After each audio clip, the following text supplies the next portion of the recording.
Chapter 27 of The Princess Casamassima by Henry James. This recording is in the public domain. Hyacinth knew there was something out of the way as soon as he saw Lady Aurora's face look forth at him in answer to his tap while she held the door ajar. What was she doing in Pinnie's bedroom? A very poor place, into which the dressmaker, with her reverence, would never have admitted a person of that quality unless things were pretty bad. She was solemn, too. She didn't laugh as usual. She had removed her large hat, with its limp, old-fashioned veil, and she raised her finger to her lips. Hyacinth's first alarm had been immediately after he let himself into the house with his latch-key, as he always did, and found the little room on the right of the passage, in which Pinnie had lived ever since he remembered, fireless and untenanted. As soon as he had paid the cabman, who put down his portmanteau for him in the hall (he was not used to paying cabmen, and was conscious he gave him too much, but was too impatient in his sudden anxiety to care), he hurried up the vile staircase, which seemed viler, even through his preoccupation, than ever, and gave the knock, accompanied by a call the least bit tremulous, immediately answered by Lady Aurora. She drew back into the room a moment, while he stared in his dismay, then she emerged again, closing the door behind her, all with the air of enjoining him to be terribly quiet. He felt suddenly so sick at the idea of having lingered at Medley while there was distress at the wretched little house to which he owed so much, that he scarcely found strength for an articulate question, and obeyed mechanically the mute, urgent gesture by which Lady Aurora appealed to him to go downstairs with her. It was only when they stood together in the deserted parlour—it was as if he perceived for the first time what an inelegant odour prevailed there—that he asked, "Is she dying? Is she dead?" That was the least the strange sadness looking out from the face of the noble visitor appeared to announce. "Dear Mr. Robinson, I'm so sorry for you. I wanted to write, but I promised her I wouldn't. She is very ill. We are very anxious. It began 10 days ago, and I suppose I must tell you how much she has gone down." Lady Aurora spoke with more than all her usual embarrassments and precautions, eagerly, yet as if it cost her much pain, pausing a little after everything she said to see how he would take it, then going on with a little propitiatory rush. He learned presently what was the matter, what doctor she had sent for, and that if he would wait a little before going into the room it would be so much better, the invalid having sunk, within half an hour, into a doze of a less agitated kind than she had had for some time, from which it would be an immense pity to run the risk of waking her. The doctor gave her the right things, as it seemed to her ladyship, but he admitted that she had very little power of resistance. He was, of course, not a very large practitioner, Mr. Buffery, from round the corner, but he seemed really clever, and she herself had taken the liberty, as she confessed to this, she threw off one of her odd laughs, and her colour rose, of sending an elderly, respectable person, a kind of nurse. She was out just then, she had to go for an hour for the air. "Only when I come, of course," said Lady Aurora. Dear Miss Pinsent had had a cold hanging about her, and had not taken care of it. Hyacinth would know how plucky she was about that sort of thing. She took so little interest in herself. "Of course a cold is a cold, whoever has it, isn't it?" said Lady Aurora. 10 days before she had taken an additional chill through falling asleep in her chair, in the evening, down there and letting the fire go out. "It would have been nothing if she had been like you or me, you know," her ladyship went on, "but just as she was then, it made the difference. The day was horribly damp, and it had struck into the lungs, and inflammation had set in. Mr. Buffery says she was impoverished, just rather low and languid, you know. The next morning she had had bad pains and a good deal of fever, yet she had got up. Poor Pinnie's gracious ministrant did not make clear to Hyacinth what time had elapsed before she came to her relief, nor by what means she had been notified, and he saw that she slurred this over from the admirable motive of wishing him not to feel that the little dressmaker had suffered by his absence or called for him in vain. This apparently had indeed not been the case if Pinnie had opposed successfully his being written to. Lady Aurora only said, "I came in very soon. It was such a delightful chance. Since then she has had everything. Only it's sad to see a person need so little. She did want you to stay. She has clung to that idea. I speak the simple truth, Mr. Robinson." "I don't know what to say to you. You are so extraordinarily good, so angelic," Hyacinth replied, bewildered and made weak by a strange, unexpected shame. The episode he had just traversed, the splendour he had been living in and drinking so deep, the unnatural alliance to which he had given himself up while his wretched little foster mother struggled alone with her death-stroke. He could see it was that. The presentiment of it, the last stiff horror, was in all the place. The contrast seemed to cut him like a knife, and to make the horrible accident of his absence a perversity of his own. "I can never blame you when you are so kind, but I wish to God I had known," he broke out. Lady Aurora clasped her hands, begging him to judge her fairly. "Of course it was a great responsibility for us, but we thought it right to consider what she urged upon us. She went back to it constantly, that your visit should not be cut short. When you should come of yourself, it would be time enough.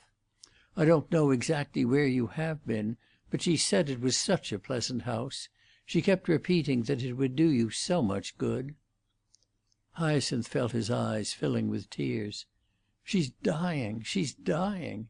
How can she live when she's like that?" He sank upon the old yellow sofa, the sofa of his lifetime and of so many years before, and buried his head in the shabby, tattered arm.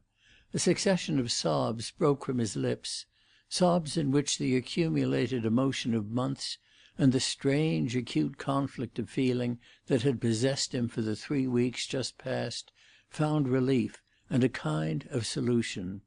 Lady Aurora sat down beside him and laid her finger-tips gently on his hand.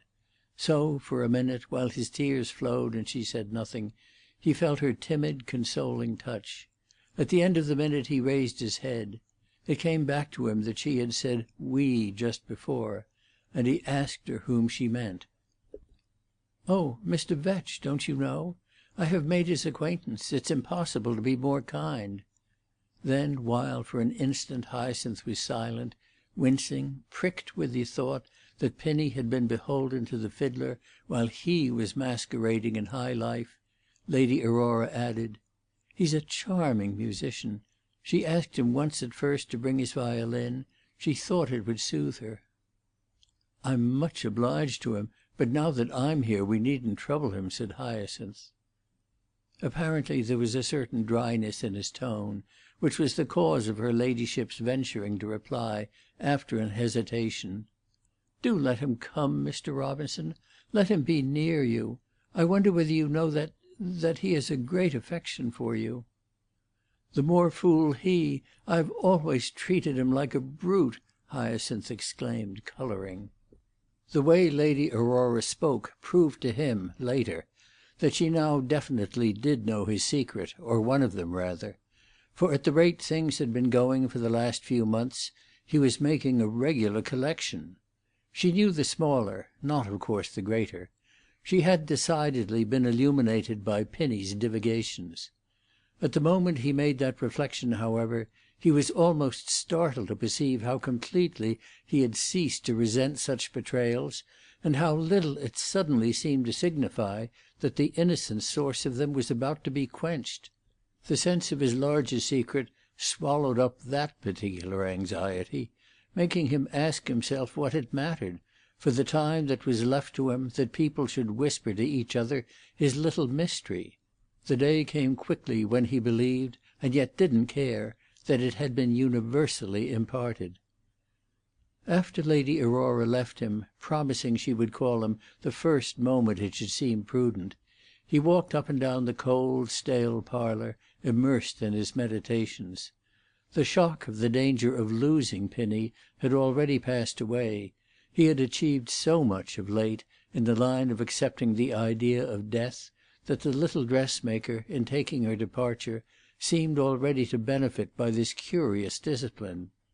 What was most vivid to him in the deserted scene of Pinnie's unsuccessful industry was the changed vision with which he had come back to objects familiar for 20 years.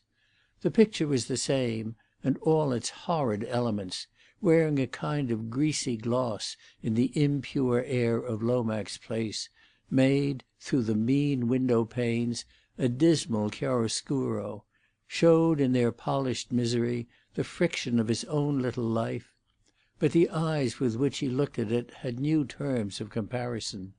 He had known the place was hideous and sordid, but its aspect to-day was pitiful to the verge of the sickening.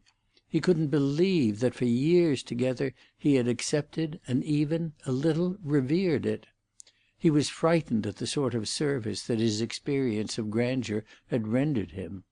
It was all very well to have assimilated that element with a rapidity which had surprises even for himself; but with sensibilities now so improved, what fresh arrangement could one come to with the very humble, which was in its nature uncompromising? Though the spring was far advanced, the day was a dark drizzle, and the room had the clamminess of a finished use, an ooze of dampness from the muddy street, where the areas were a narrow slit. No wonder Pinnie had felt it at last, and her small underfed organism had grown numb and ceased to act. At the thought of her limited, stinted life, the patient, humdrum effort of her needle and scissors, which had ended only in a show-room where there was nothing to show, and a pensive reference to the cut of sleeves no longer worn, the tears again rose to his eyes, but he brushed them aside when he heard a cautious tinkle at the house door, which was presently opened by the little besmirched slavey retained for the service of the solitary lodger, a domestic easily bewildered, who had a squint and distressed Hyacinth by wearing shoes that didn't match, though they were of an equal antiquity and resembled each other in the facility with which they dropped off. Hyacinth had not heard Mr. Vetch's voice in the hall, apparently because he spoke in a whisper, but the young man was not surprised when, taking every precaution not to make the door creak, he came into the parlor. The fiddler said nothing to him at first; the two men only looked at each other for a long minute. Hyacinth saw what he most wanted to know, whether he knew the worst about Pinnie; but what was further in his eyes, they had an expression considerably different from any he had hitherto seen in them, defined itself to our hero only little by little. "Don't you think you might have written me a word?" said Hyacinth at last. His anger at having been left in ignorance had quitted him, but he thought the question fair. None the less he expected a sarcastic answer, and was surprised at the mild reasonableness with which Mr. Vetch replied. "I assure you, no responsibility in the course of my life ever did more to distress me. There were obvious reasons for calling you back, and yet I couldn't help wishing you might finish your visit. I balanced one thing against the other. It was very difficult." "I can imagine nothing more simple. When people's nearest and dearest are dying, they are usually sent for." The fiddler gave a strange, argumentative smile. If Lomax Place and Miss Pinson's select lodging-house wore a new face of vulgarity to Hyacinth, it may be imagined whether the renunciation of the niceties of the toilet, the resigned seediness which marked Mr. Vetch's old age, was unlikely to lend itself to comparison. The glossy butler at Medley had had 100 more of the signs of success in life. "My dear boy, this case was exceptional," said the old man. "Your visit had a character of importance." "I don't know what you know about it. I don't remember that I told you anything." "No, certainly, you have never told me much. But if, as is probable, you have seen that kind lady who is now upstairs, you will have learned that Pinnie made a tremendous point of your not being disturbed. She threatened us with her displeasure if we should hurry you back, You know what Penny's displeasure is." As at this Hyacinth turned away with a gesture of irritation, Mr. Vetch went on: "No doubt she is absurdly fanciful, poor dear thing, but don't now cast any disrespect upon it. I assure you, if she had been here alone, suffering, sinking, without a creature to tend her, and nothing before her but to die in a corner like a starved cat, she would still have faced that fate rather than cut short by a single hour your experience of novel scenes." Hyacinth was silent for a moment. "Of course I know what you mean. But she spun her delusion. She always did, all of them, out of nothing. I can't imagine what she knows about my experience of any kind of scenes. I told her, when I went out of town, very little more than I told you." "What she guessed, what she gathered, has been at any rate enough. She has made up her mind that you have formed a connection by means of which you will come somehow or other into your own. She has done nothing but talk about your grand kindred. To her mind, you know, it's all one, the aristocracy, and nothing is simpler than that the person, very exalted as she believes, with whom you have been to stay, should undertake your business with her friends." "Oh, well," said Hyacinth, "I'm very glad not to have deprived you of that entertainment." "I assure you the spectacle was exquisite." Then the fiddler added, "My dear fellow, please leave her the idea." "Leave it? I'll do much more," Hyacinth exclaimed. "I'll tell her my great relations have adopted me, and that I have come back in the character of Lord Robinson." "She will need nothing more to die happy," Mr. Vetch observed. 5 minutes later, after Hyacinth had obtained from his old friend a confirmation of Lady Aurora's account of Miss Pinsent's condition, Mr. Vetch explaining that he came over, like that, to see how she was half a dozen times a day, 5 minutes later a silence had descended upon the pair, while Hyacinth waited for some sign from Lady Aurora that he might come upstairs. The fiddler, who had lighted a pipe, looked out of the window, studying intently the physiognomy of Lomax Place; and Hyacinth, making his tread discreet, walked about the room with his hands in his pockets. At last Mr. Vetch observed, without taking his pipe out of his lips or looking round, "I think you might be a little more frank with me at this time of day, and at such a crisis." Hyacinth stopped in his walk, wondering for a moment, sincerely, what his companion meant, for he had no consciousness at present of an effort to conceal anything he could possibly tell. There were some things, of course, he couldn't. On the contrary, his life seemed to him particularly open to the public view and exposed to invidious comment. It was at this moment he first observed a certain difference. There was a tone in Mr. Vetch's voice that he had never perceived before, an absence of that note which made him say, in other days, that the impenetrable old man was diverting himself at his expense. It was as if his attitude had changed, become more explicitly considerate, in consequence of some alteration or promotion on Hyacinth's part. His having grown older or more important, or even simply more surpassingly curious. If the first impression made upon him by Penny's old neighbour, as to whose place in the list of sacrificial, his being a gentleman or one of the sovereign people, he formerly was so perplexed, if the sentiment excited by Mr. Vetch in a mind familiar now for nearly a month with forms of indubitable gentility was not favourable to the idea of fraternization, this secret impatience on Hyacinth's part was speedily corrected by one of the sudden reactions or quick conversions of which the young man was so often the victim. In the light of the fiddler's appeal, which evidently meant more than it said, his musty antiquity, his typical look of having had for years a small definite use, and taken all the creases and contractions of it, his visible expression, even, of ultimate parsimony, and of having ceased to care for the shape of his trousers because he cared more for something else. These things became so many reasons for turning round, going over to him, touching signs of an invincible fidelity, the humble, continuous, single-minded practice of daily duties, and an art after all very charming.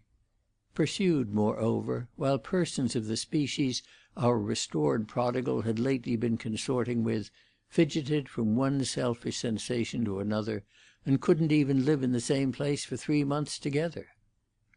"What should you like me to do, to say, to tell you? Do you want to know what I have been doing in the country? I should have first to know myself," Hyacinth said. "Have you enjoyed it very much?" "Yes, certainly, very much. Not knowing anything about Pinny. I have been in a beautiful house with a beautiful woman." Mr. Vetch had turned round. He looked very impartial through the smoke of his pipe. "Is she really a princess?" "I don't know what you mean by 'really.' I suppose all titles are great rot, but every one seems agreed to call her so." "You know, I have always liked to enter into your life, and to-day the wish is stronger than ever," the old man observed presently, fixing his eyes very steadily on Hyacinth's. The latter returned his gaze for a moment; then he asked, "What makes you say that just now?" The fiddler appeared to deliberate, and at last he replied, "Because you are in danger of losing the best friend you ever had." "Be sure I feel it. But if I have got you," Hyacinth added. "Oh, me! I'm very old and very tired of life." "I suppose that's what one arrives at. Well, if I can help you in any way, you must lean on me. You must make use of me." "That's precisely what I was going to say to you," said Mr. Vetch. "Should you like any money?" "Of course I should. But why should you offer it to me?" "Because in saving it up little by little I have had you in mind." "Dear Mr. Vetch," said Hyacinth, "you have me too much in mind. I'm not worth it, please believe that, for all sorts of reasons. I should make money enough for any uses I have for it, or have any right to have, if I stayed quietly in London and attended to my work. As you know, I can earn a decent living." "Yes, I can see that.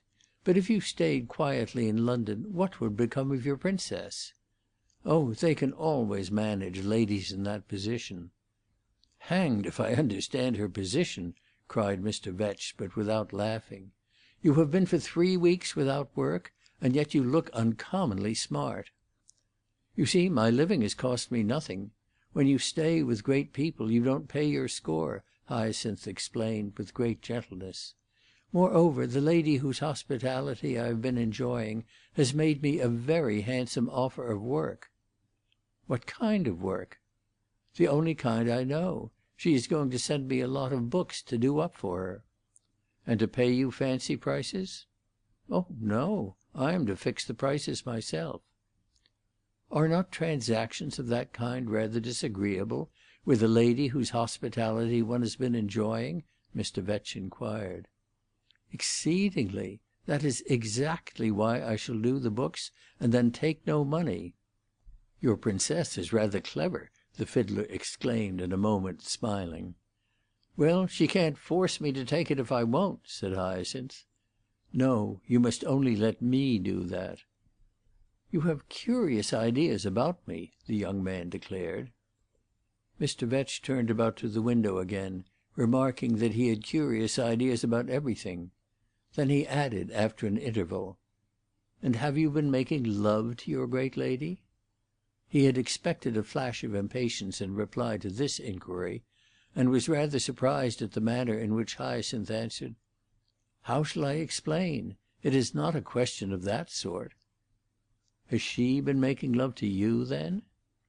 "If you should ever see her, you would understand how absurd that supposition is." "How shall I ever see her?" returned Mr. Vetch. "In the absence of that privilege, I think there is something in my idea." "She looks quite over my head," said Hyacinth simply.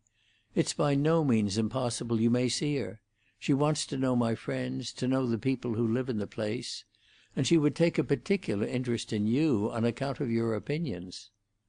"Ah, I have no opinions now, none any more," the old man broke out sadly. "I only had them to frighten Pinny." "She was easily frightened," said Hyacinth. "Yes, and easily reassured. "Well, I like to know about your life," his neighbour sighed irrelevantly. "But take care the great lady doesn't lead you too far." "How do you mean, too far?"